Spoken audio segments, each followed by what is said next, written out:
Hello everybody, welcome to News. I'm Jonathan. Upon the report to the 20th National Congress of the Communist Party of China, President Xi Jinping has put forward 4 proposals for the SAR governments to follow, which includes further improving governance and earnestly addressing people's concerns and difficulties in daily life. In order to effectively execute the 4 proposals, legislator Ms. Eunice Yong believes that the HKSAR government shall strive to achieve the modernization of its governance. On that, Ms. Yong moved a members' motion in the Legislative Council to debate about the said issue. Today, we are very grateful to have invited Ms. Yong to our program to discuss about her views on our future governance. Welcome to the show, Eunice. Thank you for inviting me. Well, thank you so much. May I first start by asking, what drives you on putting forward a members' motion in Legicode on the topic of modernization of governance? You know, after the important speech by President Xi, that he put forward the 4 proposals, and the improving the governance is the first one he mentioned. Oh, yes. So I think it is the utmost important issue that the government should address too, especially after the first policy address has been issued by CE.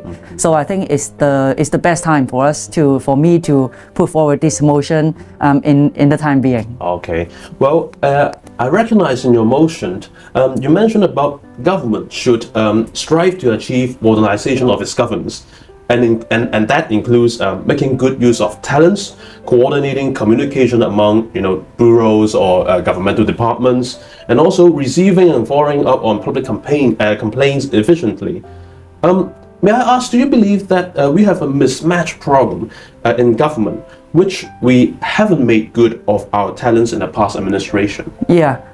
As we all know that the modernization of governance is a very broad issue, that it includes how do we nurture talents? How are we going to have make the best use of these talents? And how do they feel that they are contributing to the government and to the society?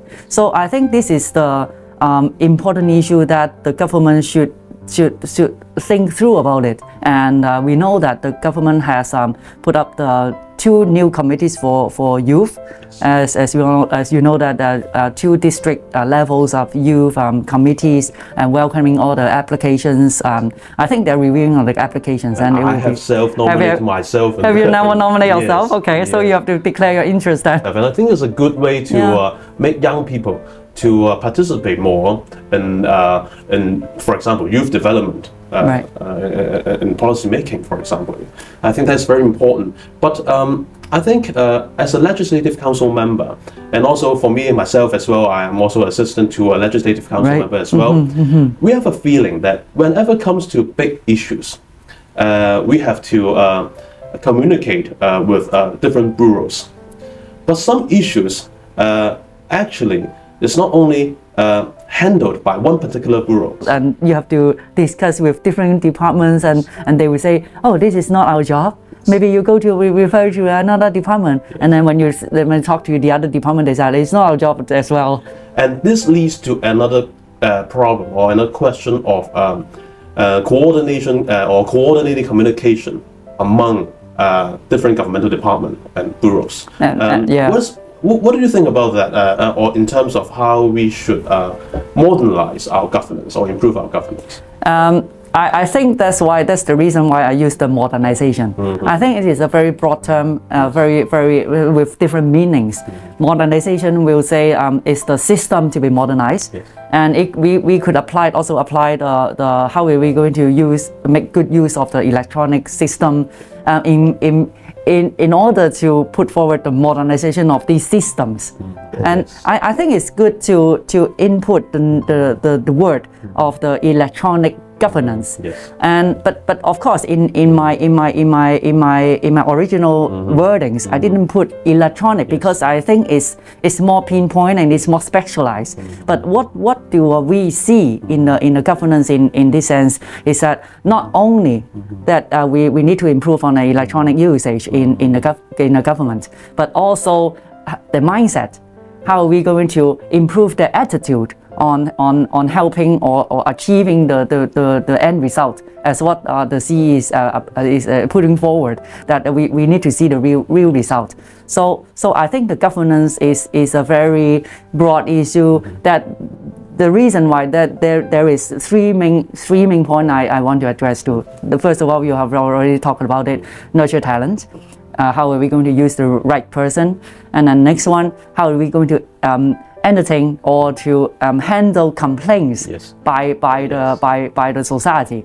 That I think you have handled lots of complaints from a district because you have been very experienced in handling districts complaints. But I don't know whether you have called 1823. 1823, the complaint hotlines. Yes, the complaint hotlines. Yeah, but you know that the usage and from last year, I think because of the COVID-19, that a lots of the complaint in 1823 haven't go through. Yes. And that the line has been cut. No one is answering, and the system has been overloaded. So this is what we have to improve. I think we have to address to the make use of the experience what we had before, and then we have to make a big facelift on the governance. Yeah. And of course, we have received a lot of complaints, a lot of questions that they would like to ask the government, particularly the Home Affairs Department. And from time to time, we have received complaints that the government is not, responding to us and so on. And of course, in your motion, Dr. Johnny Ng, he made an amendment, which you have just mentioned about the e-government. Do you think e-government or making use of electronic skills can significantly improve the efficiency in handling, district matters in the coming future? Definitely, it will improve the efficiencies. I will take another example. Now we've been looking through the audit report from the government. In the latest issues, we are talking about the continuing education fund, and the handling of the papers application. Only 6% of the people use electronic ones, and the rest 6% use the electronic ones, and the rest is using the paper application. Then how are we going to improve the efficiency? The days of application of the handling the application is around 20 days. 20 days. But if you use the electronic one, they won't have to pass through your application into different bureaus, into different departments, and they can approve right away, give you back the money right away. And of course, the people will be happier if they receive their fund earlier. So I think then why are we going to use so many paper application in the 20th century, right? Yes, exactly. We are in 2023 already. Exactly. Yeah, that's why are we have to improve we have to put forward the paperless government, right? Paperless government, and use an electronic overall platform, one platform to handle everything. Because even for the application for the CEF, for the Continuing Education Fund, it handles by different departments and different bodies.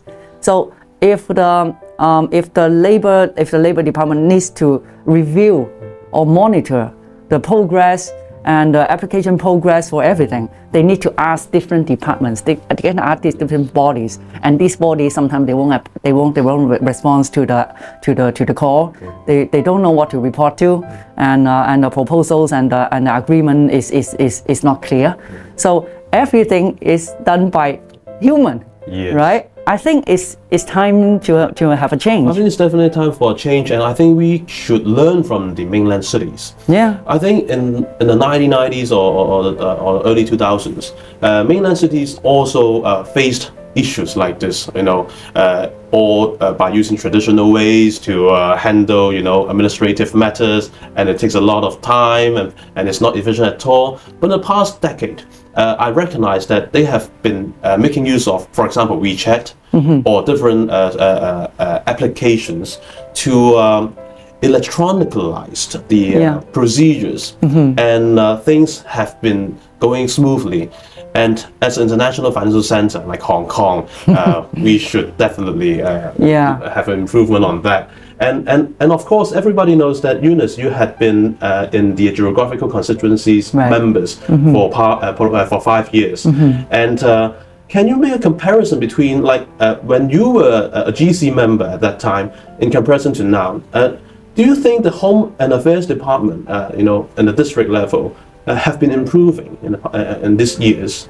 I think after John Ye is in his office, so I think there is a big improvement on the district's issues, on how do we handle and the time and the effectiveness of the handling complaints, complaints from the district and complaints from us. So I think they are being more responsible and more attending to our questions. So I think it's a big improvement already. But of course, there are always room for improvements. So that's why we put forward this. And of course, even we are in the election committee sector. We are now in the election committee sector. I still have 3 district offices. Where is it located? In Shangshui, in Tai Wai, and Changquanao. Yeah, those were the districts we've been serving all these years. Even though we are in different constituency, but we still serve the people and serve the districts as usual, and nothing has been changed. Serving the people of Hong Kong is always first priority. Yeah, of course. This is our function. For the motion, there are 30 people, 30 members has been make the speech. Yes, and I think the response is very good, and it's a very good chance for all the members to put up the opinion on how to improve the governance of Hong Kong, of the government. And I think the government have listened, and they will definitely make a change to how do we modernize the governance in the government. All right, we are so much looking forward to the change. Yep. And we will have to leave it here. Once again, thank you so much for coming to the show, Eunice. Thank you. And I will see you all next week.